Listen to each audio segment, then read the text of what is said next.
नमो बुधाय, जय भीम, जय भारत, जय संविधान, जोहार साथियों। सबसे पहले तो मैं तमाम पत्रकार बंधुओं का आज की इस प्रेस वार्ता में स्वागत। कॉन्फ्रेंस में मेरे बगल में मिशन जय भीम के राष्ट्रीय अध्यक्ष बीपी निगम जी बैठे हैं, उनके बगल में भारतीय बौद्ध महासभा के वाई के आनंद जी बैठे हैं और मेरे राइट साइड में दी बुद्धिस्ट सोसाइटी ऑफ इंडिया से चरण सिंह भंडारी जी बैठे हैं।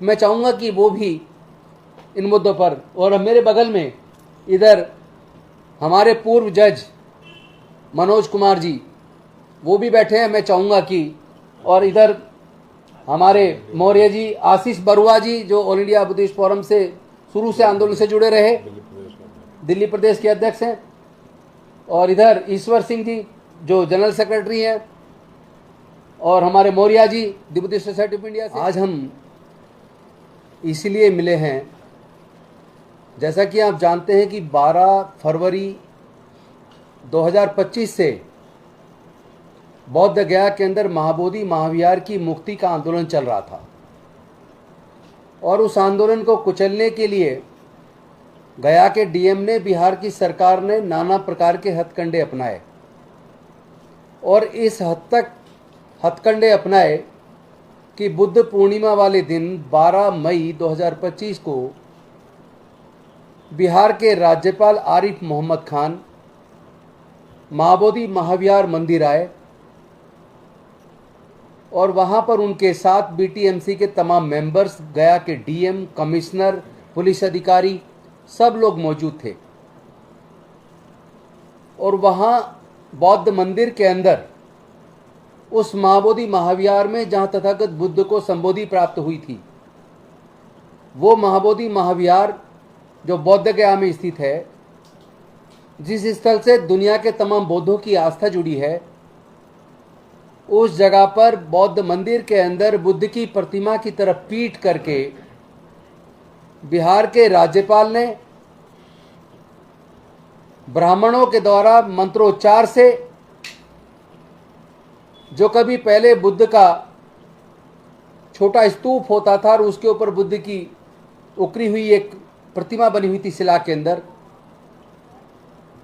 जो तोड़ी जा चुकी है, जो एकदम जहां एक गड्ढा सा बन गया है, वहां पे उन्होंने उसको शिवलिंग कह के ब्राह्मणों के द्वारा मंत्रोच्चार से पूजा अर्चना की। और वो 100 साल पहले की उस जगह की एक पिक्चर मैं आपको दिखा रहा हूं, आप देख सकते हैं, आप जूम करके इसको देख सकते हैं।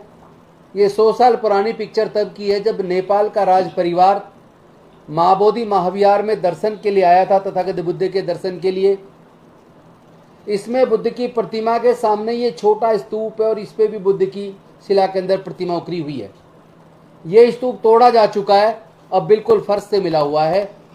इसी जगह को, चूंकि वो स्तूप है नीचे गोल है, उसको शिवलिंग कह के बुद्ध की प्रतिमा की तरफ पीट करके राज्यपाल महोदय ने, डीएम साहब ने, और तमाम बीटीएमसी जो बुद्धिस्ट टेम्पल मैनेजमेंट कमेटी उसके मेंबरान ने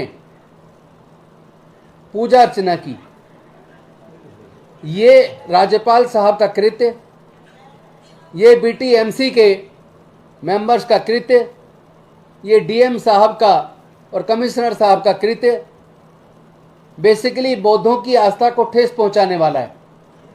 पूरे दुनिया के बौद्धों की आस्था को ठेस पहुंची है, क्योंकि ये बुद्ध पूर्णिमा वाले दिन ये कृत्य हुआ है, और वो भी महाबोधि महाविहार के अंदर हुआ है, बुद्ध की प्रतिमा की तरफ पीट करके हुआ है।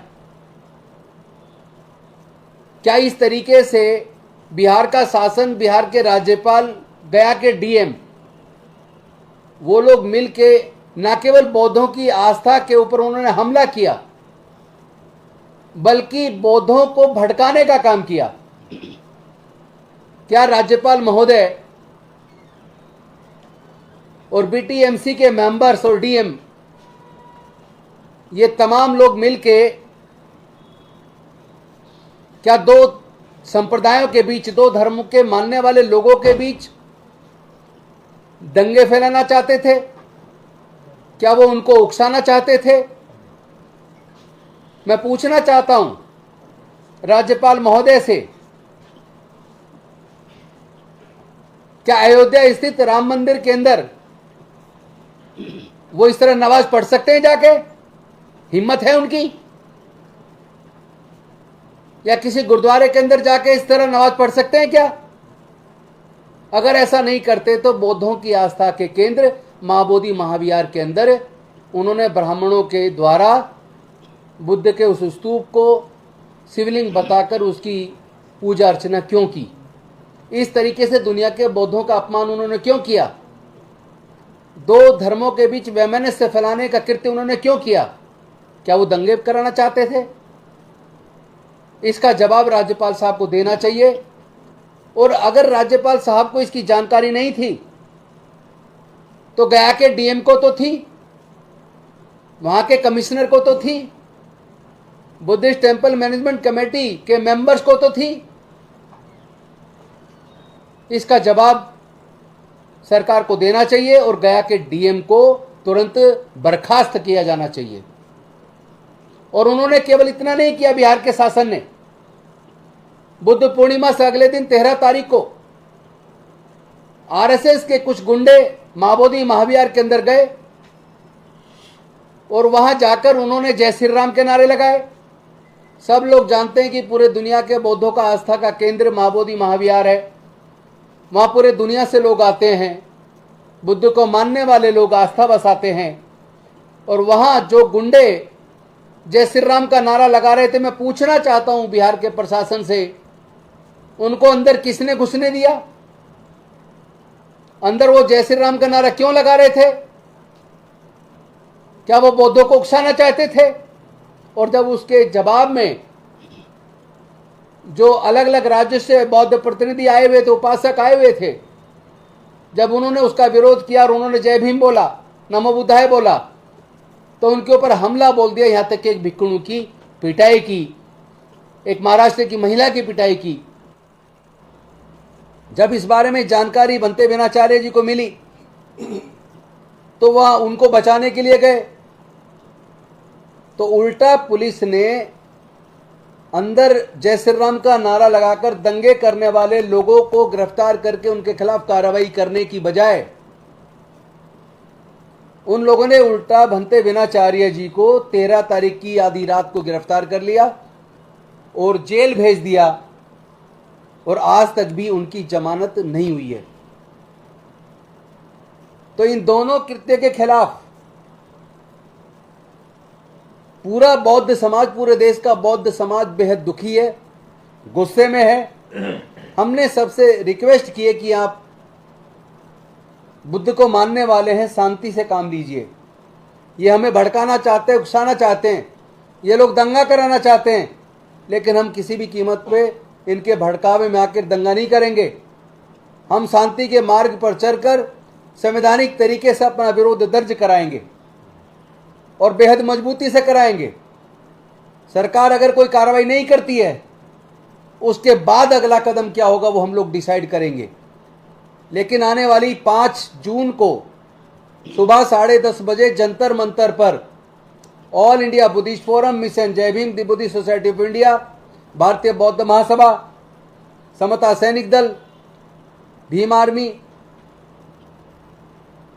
और भीम सेना वे अन्य जितने भी संगठन, राष्ट्रीय बौद्ध महासभा सहित जितने भी बौद्ध संगठन, अम्बेडकरवादी संगठन देश में चल रहे हैं, सब लोगों ने मिलकर यह तय किया है कि आने वाली 5 जून को दिल्ली के जंतर मंतर पर एक विशाल प्रदर्शन सुबह 10:30 बजे किया जाएगा।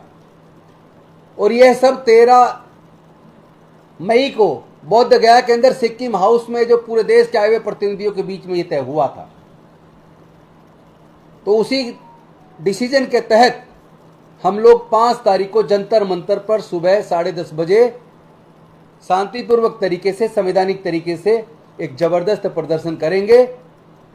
और इसके साथ साथ 13 मई को सिक्किम हाउस में बौद्ध गया में यह भी तय हुआ था कि 6 और 7 जून को देश के सभी राज्यों से प्रतिनिधि दिल्ली में पहुंचेंगे। प्रतिनिधियों का एक सम्मेलन होगा 2 दिन का, रोज 4 सत्र चलेंगे और लंबी विस्तार पूर्वक चर्चा करने के बाद एक राष्ट्रीय बौद्ध संगठनों का समन्वय संघ निर्मित करेंगे, बनाएंगे, ताकि इस माओवादी महाविहार की मुक्ति के आंदोलन को आगे किस दिशा में कैसे लेके जाना है। और इसके साथ साथ जो बहुजन समाज के अन्य मुद्दे हैं, जैसे आए दिन हमारे लोगों को कभी मूंछ रखने पर, कभी घड़ा छू लेने पर, कभी मंदिर में मूर्ति छू लेने पर हत्या कर दी जाती है, कभी घोड़ा खरीदने पर हत्या कर दी जाती है, तो कभी घोड़ी पर बारात निकालने पर हमले कर दिए जाते हैं, तो कभी भीम जागरण या बुद्ध धम्म देशना करने पर प्रतिबंध लगाकर वहां हमले कर दिए जाते हैं। तो इस तरह के जो आए दिन जो घटनाक्रम होती है, उसके लिए भी हम राष्ट्रीय एक समिति बनाकर, एक्शन कमेटी बनाकर, उसके खिलाफ किस तरीके से आगे बढ़ा जाए और सरकार को कैसे मजबूर किया जाए कि वो बौद्धों और अंबेडकरवादी और बहुजन समाज के लोगों के साथ पक्षपात बंद करे, उनके खिलाफ जो झूठे मुकदमे दर्ज किए गए भंते विनाचार्य या दूसरे हमारे लोगों के खिलाफ, वो तुरंत वापस ले, भंते जी को तुरंत छोड़ा जाए, और माओवादी महाविहार का जो एक्ट है मैनेजमेंट कमेटी का 1949, उस एक्ट को तुरंत रद्द करे और माओवादी महाविहार बौद्धों को सौंप दे। अगर बिहार की सरकार और केंद्र सरकार मिलकर इस मसले का समाधान नहीं करती हैं, तो जैसा मैं पहले ही कह चुका हूं, हम फिर केवल माओवादी महाविहार की मुक्ति तक नहीं रुकेंगे। उसके बाद तो हमारी जो बाकी हमारे बौद्ध स्थलों पर कब्जा हुआ, चाहे वो बद्रीनाथ का मंदिर बौद्ध मंदिर हो, चाहे वो